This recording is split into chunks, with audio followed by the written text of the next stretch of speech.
So, just for a change, another talk on equanimity.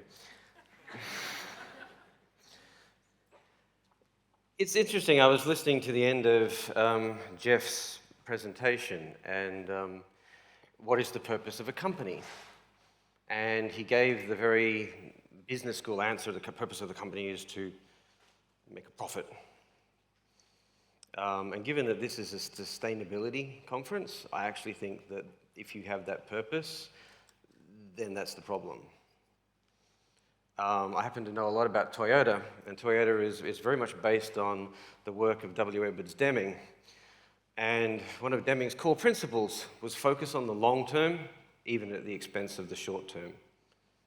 This quarter by quarter, make profit, make analyst expectation thinking is what is killing us. And we go after things like profit because they're simple. You can see it. It's a number. It's higher. It's lower. In fact, we love simplicity and predictability so much as a species that when somebody takes your mess and puts it into a spreadsheet, you give them a hug. That's how much we love it. Right? I don't get hugs. I get paid, but I don't get hugs. And I think the thing is, if I think about profit, I have been denying that for ages. I have been saying for years that profit is the reward for doing something useful. Profit is not the purpose. Profit is the side effect. And the problem is people don't like things like that because I can see what profit is.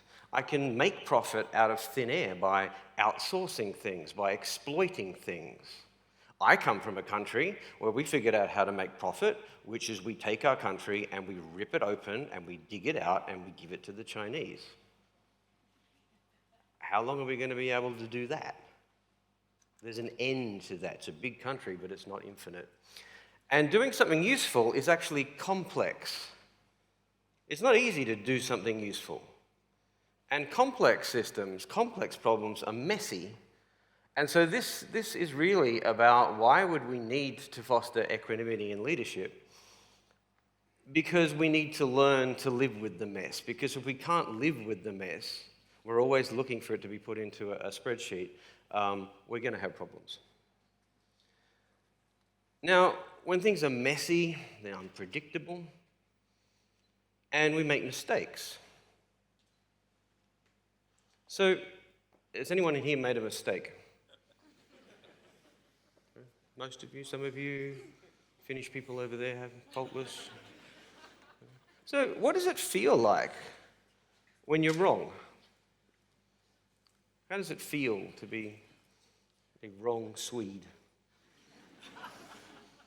When you're trying to do the right thing and you're wrong. You're working away on this thing and you're wrong. What does it feel like?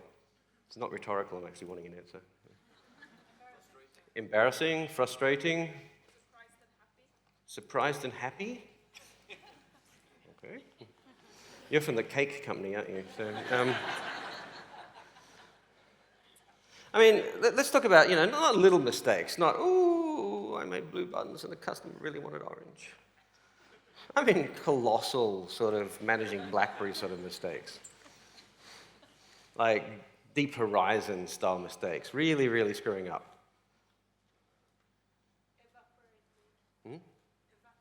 Evaporating. I actually say that you're all wrong about that. I think you've all just been wrong as well. Because what you're talking about is the realization that you were wrong in the past. Because the problem was you were wrong, and guess what being wrong feels like? It feels exactly like being right, because otherwise you wouldn't, because the instant you know you're wrong, you don't sit there and go, oh, well, I'm completely wrong, let's keep on going. Being wrong is entirely different from realizing that you were wrong. This is kind of the fundamental thing, is that we're all driven by acting with confidence, and acting with confidence means we think we're right. And so we need processes and tools and scaffolding to shortcut that process and go, hang on, stop and think, and are you doing the right thing? So a lot of what we do with all of our reviews and processes is checking. making sure that we are right and just getting sort of like some time in to check. Now, let me tell you a story. It's not quite that long. Very long time ago, in a career far, far away, I used to work on military training systems. We would try to figure out how to get pilots and soldiers to make good decisions under situations of extreme stress and uncertainty. And we would do mission rehearsal systems, and we would come together in conferences like this and trade stories about the sort of things that actually played out well in combat and the ones that didn't. And at one of these conferences, there was a civilian presentation, because the civilians were just about... What you've got to imagine is like Oculus Rift, but costing tens of millions of dollars in 1992. That's what I want to get in your head. And it was just becoming affordable enough that civilian governments could afford this technology. And one particular state government had a really, really big problem with its young men. Men between the ages of 18 and 25 were dying at extraordinary rates in car accidents. Basically, getting their license was equivalent to giving them a death sentence. And when we did some five-wire-style investigation, they discovered that the reason was that they were unable to multitask. And what that means is when you're driving a car, you're always dividing your attention. You're looking at where you're going, staying on the road, speed you're going, what's in front of you, is anyone passing you, you're constantly just slicing attention. And what was happening with young men is that they just get fixated on one thing and completely ignore any other sensations. So the government, so if you're English, that's a really ominous thing to say. They came up with something they called the treatment. And the idea was you put the man through the treatment, and they came out as a good driver, and they were going to roll this out. So they hired an external firm to confirm whether or not the treatment was effective or not. And I don't know if you've done sort of user testing or validation on sort of life-critical systems, or even just on basic websites. Whose research has ever been perfect? You know, every time you look at something and every time you kind of get that, it's so biased and this isn't, that could explain it. You know, there's all sorts of ways that this could be a piece of rubbish in terms of sort of like methodology. But this wasn't. This was science porn. They thought of everything, right? So imagine like Tammy's presentation this morning, the emotion, but imagine feeling that towards somebody's research process. That's what it was like. You just went, oh, this is the pinnacle of the art. They'd thought of everything. And you're just going, oh, this is amazing. And at the end of their study, they'd actually proved that not only was the treatment ineffective, it actually made the men worse drivers. They were more likely to get into an accident. It gave them tunnel vision. And we go, ooh, okay. And then you're believing this with certainty because of the methodology. And then came the kicker. The reason they were presenting this was a cathartic experience for them, because when they presented their findings to the client said the methodology was flawed and ignored the study.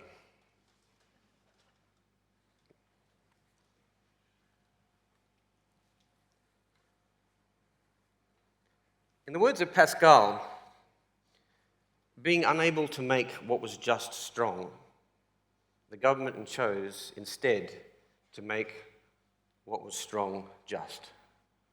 They reconfigured reality. And this is a dynamic that we're living with on this planet.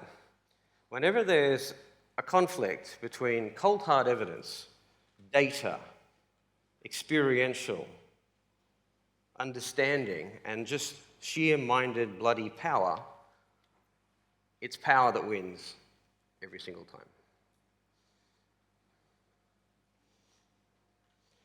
We've known this for centuries. Kant tells us that the possession of power unavoidably spoils the free use of reason.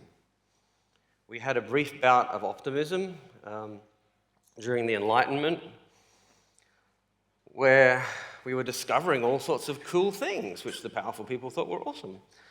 So knowledge became power. But across the pond here, I think a more realistic phrase comes from this gentleman, which is power defines what may be regarded as knowledge. And what we're talking about is a device between actually seeing reality, seeing what the circumstances genuinely are, and basically being Jedi and defining reality for other people.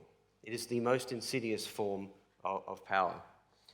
And if you read Bennett's book, or actually one of Bennett's many books, Rationality and Power, he has a chapter called The Long Jury of Power. I don't know if anyone has read Power and Rationality here. It's not what you might expect because it's a case study of building a bus station in a small town in Denmark. That's what we do for fun in Australia. We read books like that. Because we don't have Netflix. And what he describes, they do this crazy thing with this bus station between the council and the Chamber of Commerce. And Bennett basically trails back the relationship, the power relationship, between the Chamber of Commerce and the government to 1541. And makes the case that actually making decisions based on reasons is actually a fairly new human development, because for most of our existence, we have made decisions because someone in power goes, just do that now. Why? Because I'm the king. Why are you the king? Because God made me the king. In fact, your king did the same thing, which is like, no, all those cannons will work. Right?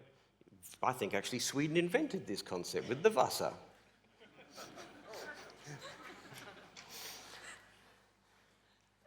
And so this has been any stable relationship over time, any long-lasting relationship is a power relationship. But surely we fixed all that in 2001. We have the Agiles now. I can go. We've got small batches.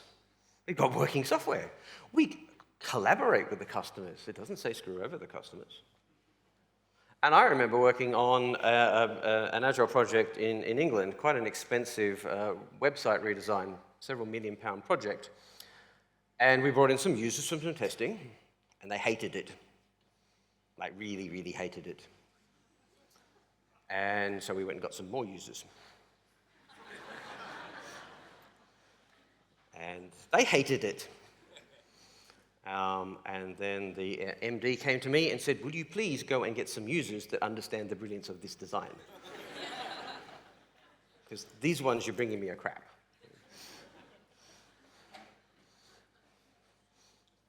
So much for our job.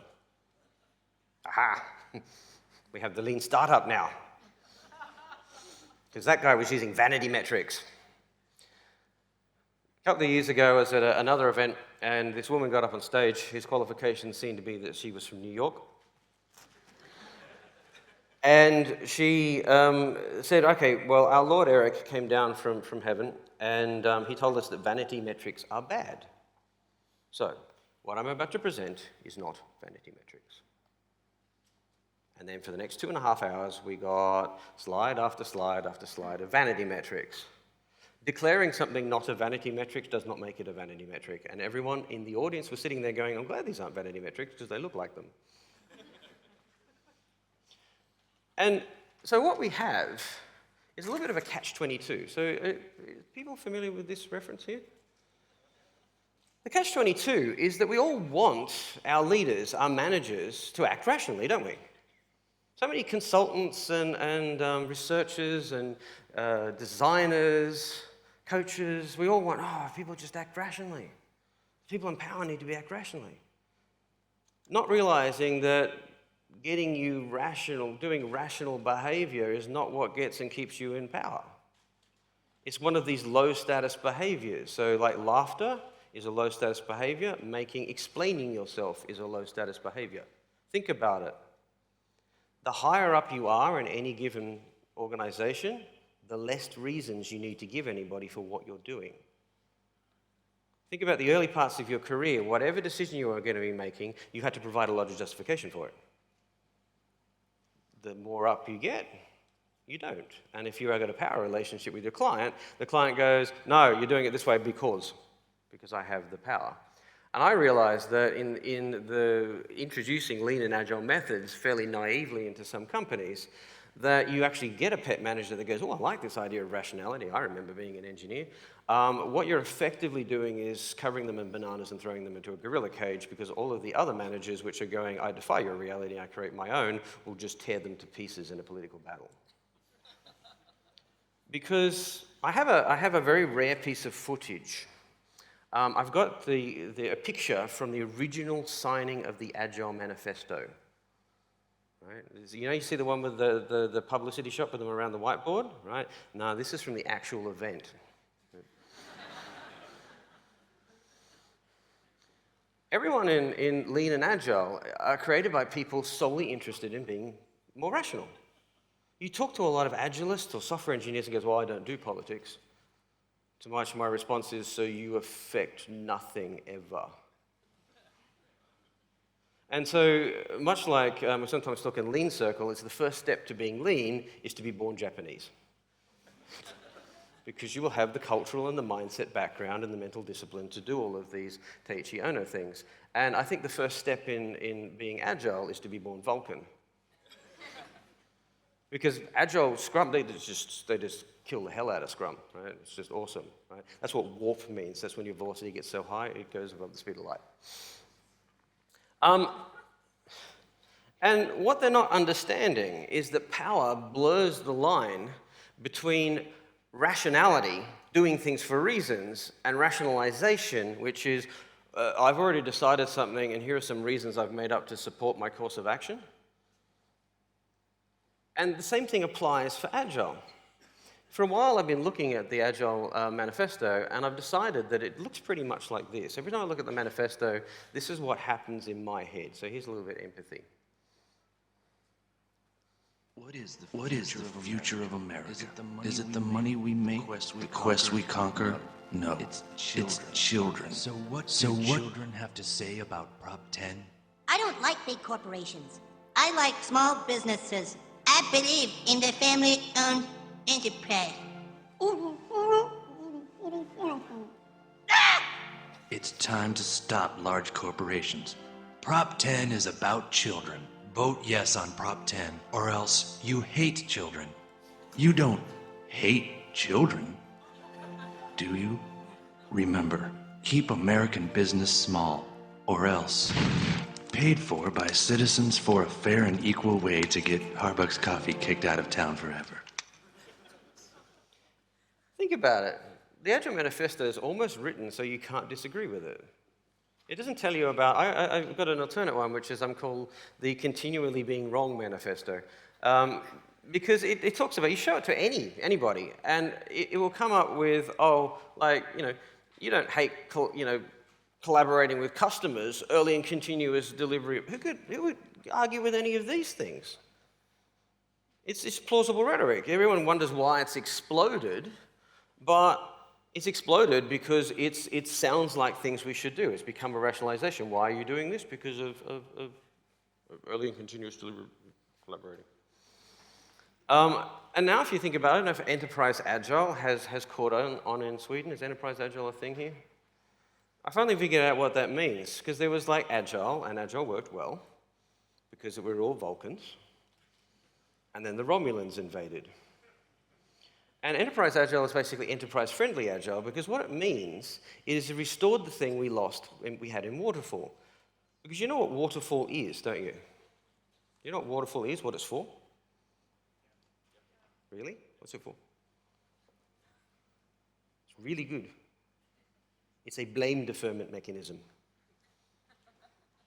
That's literally what it is. I will tell you what I want, and everything after that is somebody else's fault.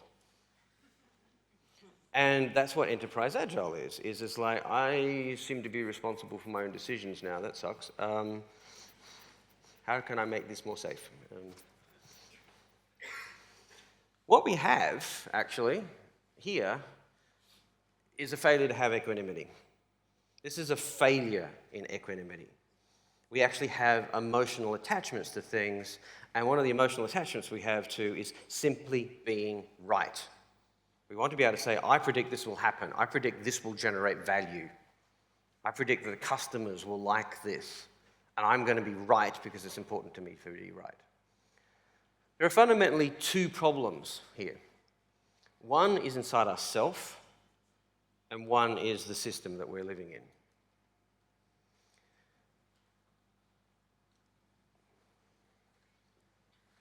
If we think about ourselves, we don't think, we make mistakes. Or rather, other people make mistakes. Because when we have opinions, we tend to think of them as the truth. If you have an opinion strong enough on something to act, you believe, oh, this is the truth, this is what we need to do, this is best practice. And if you think your opinions are the truth, and somebody disagrees with you, then they tend to be kind of wrong. And if they're wrong, then there are a couple of possibilities. Number one is you're ignorant. You just don't understand what good design is. You have no sense of style. You think we need a screen. You don't understand the brilliantness of my pocketless video player, back pocket video player. It's genius, right? You can watch all of your Netflix without taking your phone out of your pocket or looking at the screen. We all saw Golden said that this morning, right? So, let me explain it to you. Ever tried to explain something to a client? Like, really? And you go, no, you don't understand. It's brilliant. If you just understood, you'd know. And this is the enthusiastic stage. Let me tell you. But eventually you wear out of this and you go, I can't get you to understand this, can I? You're not grasping it. Which means I have to go to a new position. You're not ignorant because I've been talking at you for 3 weeks. You must be stupid. It's the only possible explanation. You are stupid. But maybe if I've been working with you for a while and I see your Tesla and I go, there's lots of evidence that you're not stupid. That's uncomfortable.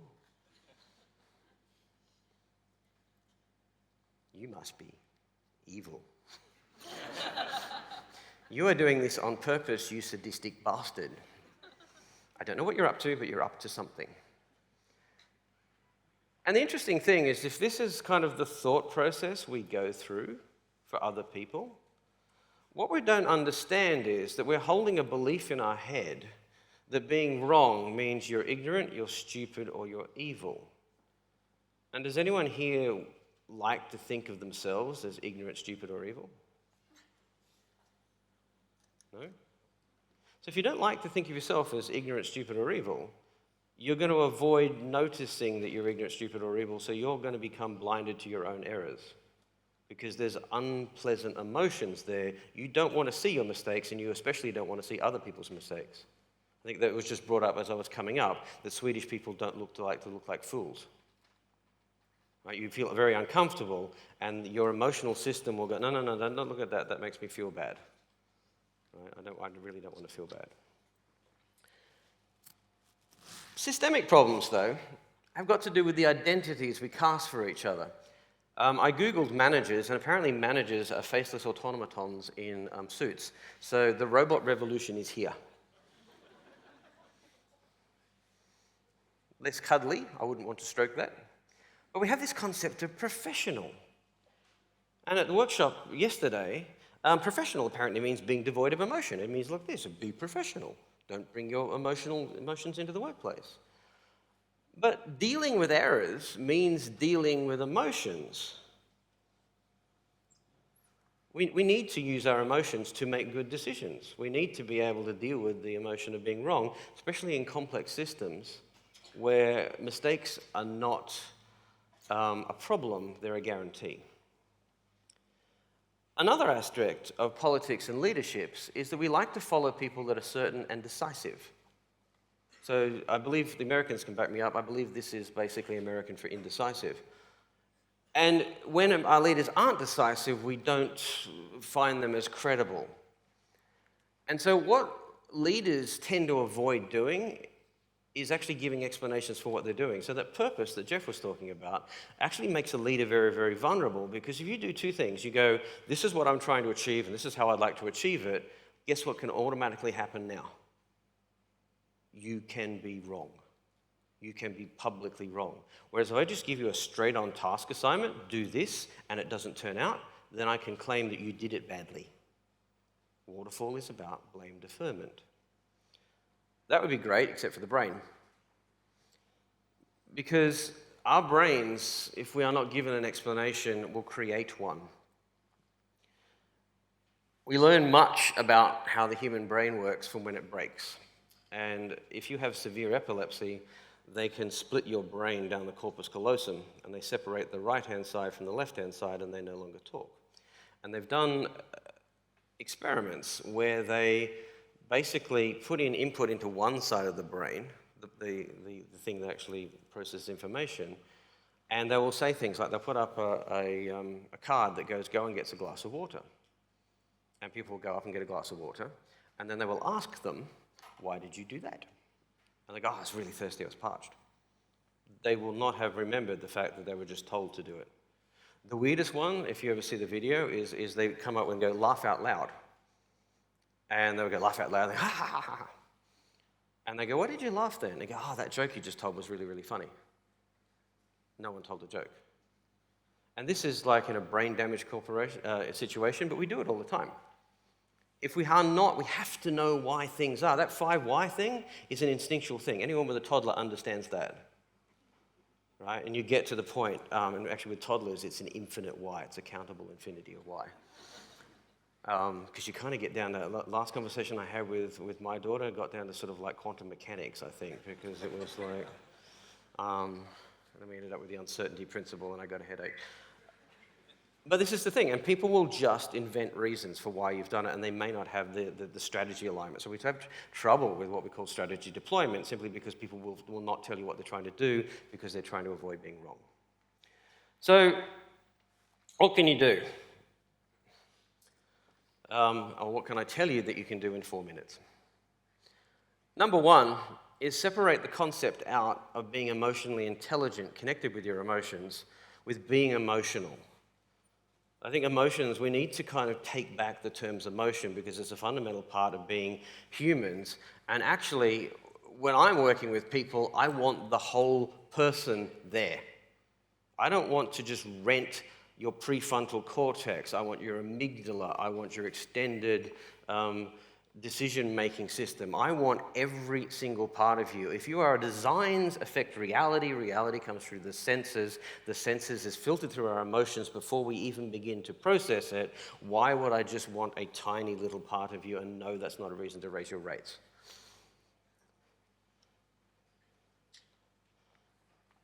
Talk about whether mistakes are roadblocks.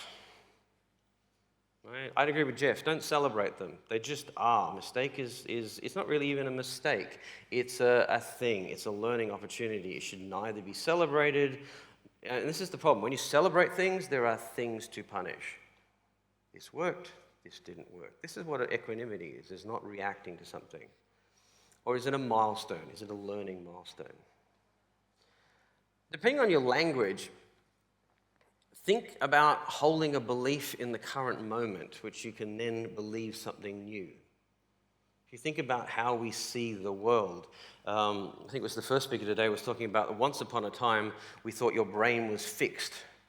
And now we understand that your brain can change throughout your entire life cycle. And in fact, that they did it was a man who was born effectively blind. And they gave him an operation to restore his sight, except he couldn't see because the parts of his brain that were purpose-built for processing visual information had been reused. We see inside our brains, we take in a little bit of information here. I'm effectively just imagining all of you having seen you once. Our brains completely change. And so if we just hold beliefs that move from change to change, that's different from having fundamental knowledge. Right? Fundamental, if I know something, then that means this is a fundamental truth of the universe. Humans are social animals. We need each other to survive. And our communities can become echo chambers that define, coerce, and corrupt us. Do you know what I mean? Where there are sacred cows. That some of these conferences become these things where we just reinforce each other's beliefs and completely prevent innovations. What we really need to do is look for communities that balance us, that stop us basically becoming too dogmatic and too zealous.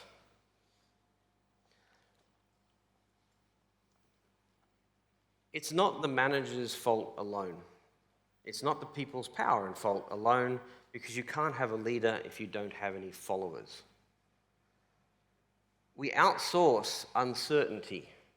We outsource all of this complexity up to a higher level and go, please tell me everything's going to be okay. Just tell me what to do so I can do it, catch the train, go home. If you want your leaders to be more rational, you've got to make it a safe space for them to be rational. You can't change your manager in isolation until you understand that you are part of the problem. Creating a safe place to be wrong is everyone's responsibility. We just talk about, oh, I need a safe space where I can get feedback and be wrong, but my manager needs to be right all of the time because then I would lose faith in them. If we create safety, then we create space to be able to comprehend reality. There's head space. I'm not having to kind of remember what reality I'm defining. And this mindfulness of the present moment leads to the equanimity that Jeff was searching for. And equanimity allows you to navigate complexity because you can't manage it. You can't control it. You just have to navigate it. The Vasa tried to control it. And we got a nice museum, so. Equanimity allows us to get to compassion, or if you prefer, empathy. Because if we're able to deal with our emotions, we're able to deal with other people's emotions so that we can help them and not get overwhelmed by the profoundness of their problems.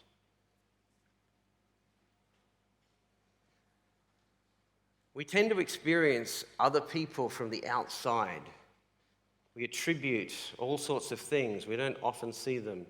We don't look at their intents. But we experience ourselves from the inside. And from the outside, the irrational use of power looks ugly and irresponsible. Whereas compassionate, mindful leadership looks like courage, honor, and grace. And I'd like to leave you with some wise words from potentially the greatest American 20th century philosopher, who would often proclaim, if only our leaders would use their power to shape new realities instead of distorting the view of the existing one.